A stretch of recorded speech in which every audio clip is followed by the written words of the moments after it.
davet sofralarınızı şenlendirecek, misafirlerinizin yüzünde gülücükler oluşturacak muhteşem bir ana yemek. Patates püreli köfte. Tüm detayları, tüm püf noktaları Ramazan Ustam sizler için verdi. Haydi bakalım, şimdi detaylara geçiyorum. Hanımefendiler, beyefendiler, sevgili çocuklar, Ramazan Ustam kanalına ve mutfağımıza hoş geldiniz. Değerli takipçilerim, şefiniz bugün sizler için patates püreli köfte tarifi verecek. Öncelikle köftemizi hazırlayalım. 300 gram dana kıymamızı alalım.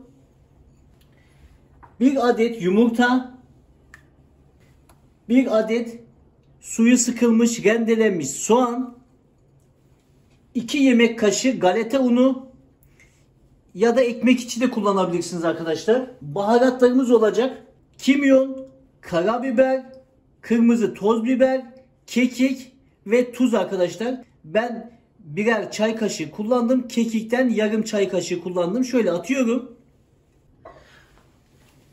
Arkadaşlar, 1 çay kaşığı karbonat var. Buna birkaç damla limon sıkıyorum. Şöyle harekete geçsin.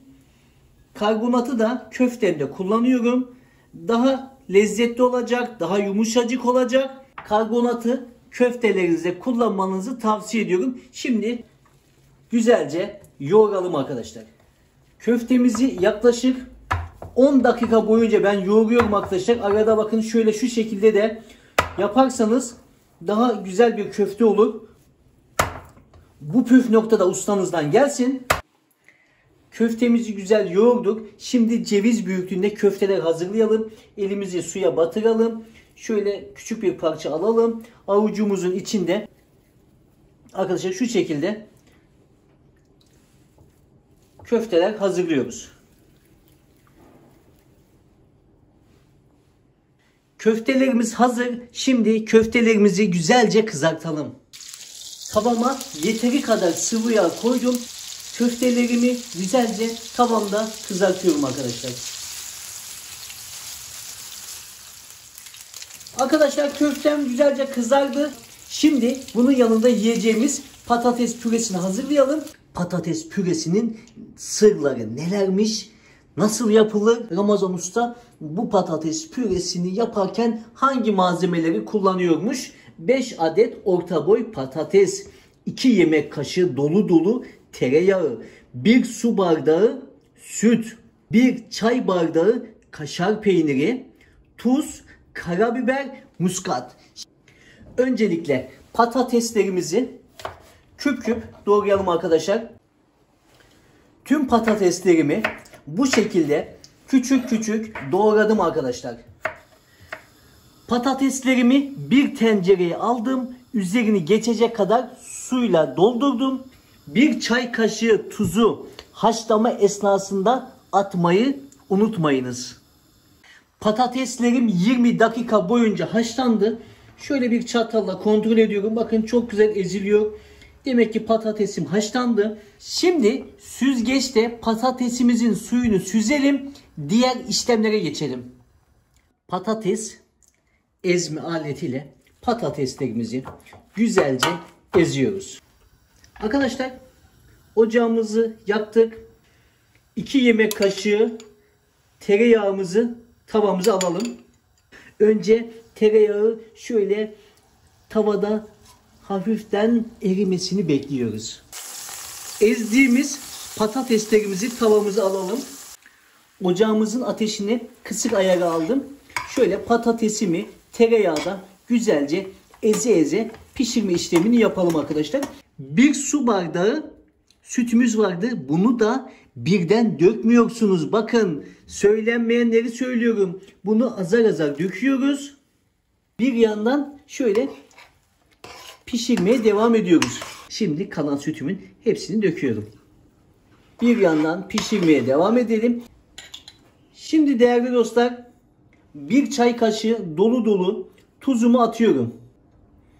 Yarım çay kaşığı karabiber atıyorum arkadaşlar. Muskat arkadaşlar. Bakın şöyle küçük ceviz büyüklüğünde bir muskat. Bunu çok az kullanıyorsunuz arkadaşlar. Bakın şöyle rendeden şöyle birkaç defa şöyle rendelemeniz yeterli. Evet, bu yeterli arkadaşlar. Bakın çok az kullandım. Güzelce bunları karıştıralım. bir çay bardağı kaşar peynirimizi dökelim. Kaşar peynirimiz eriyene kadar güzelce karıştırıp pişirmeye devam edelim.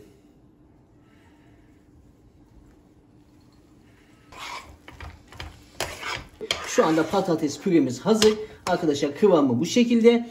Şöyle küçük güveçler aldık. Patates püremizi güveçlere dolduralım.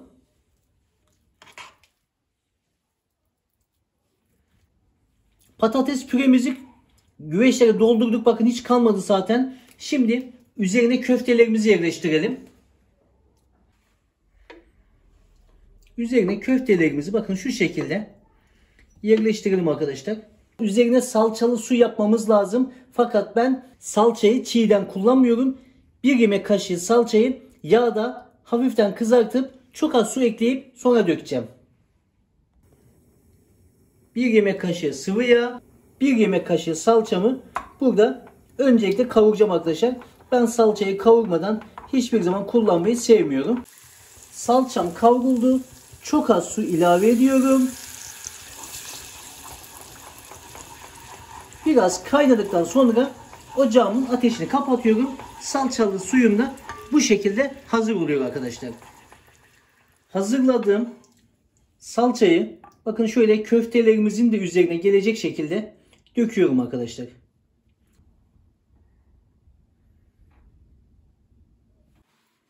Son olarak üzerine kaşar peyniri arkadaşlar şöyle koyalım. Fırın tepsimizin bakın şöyle arkadaşlar içine 1 su bardağı suyu da koyalım. Kaşar peynirleri eriyene kadar 200 derecede fırında güzelce pişirelim. Şimdi fırınımızdan pişen patates püreli köftelerimizi çıkartalım. Son halini sizinle paylaşalım. Değerli dostlar, gördüğünüz gibi muhteşem pişmiş. Eriyen kaşar peyniri ayrı bir lezzet vermiş. Şimdi üzerine isterseniz maydanozla süsleyebilirsiniz.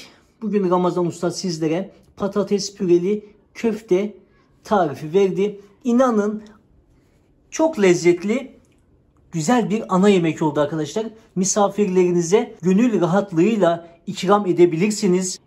Eğer tarifimizi beğendiyseniz beğenmeyi, yorum yapmayı ve kanalımıza abone olmayı unutmayınız. Desteklerinizi bekliyorum.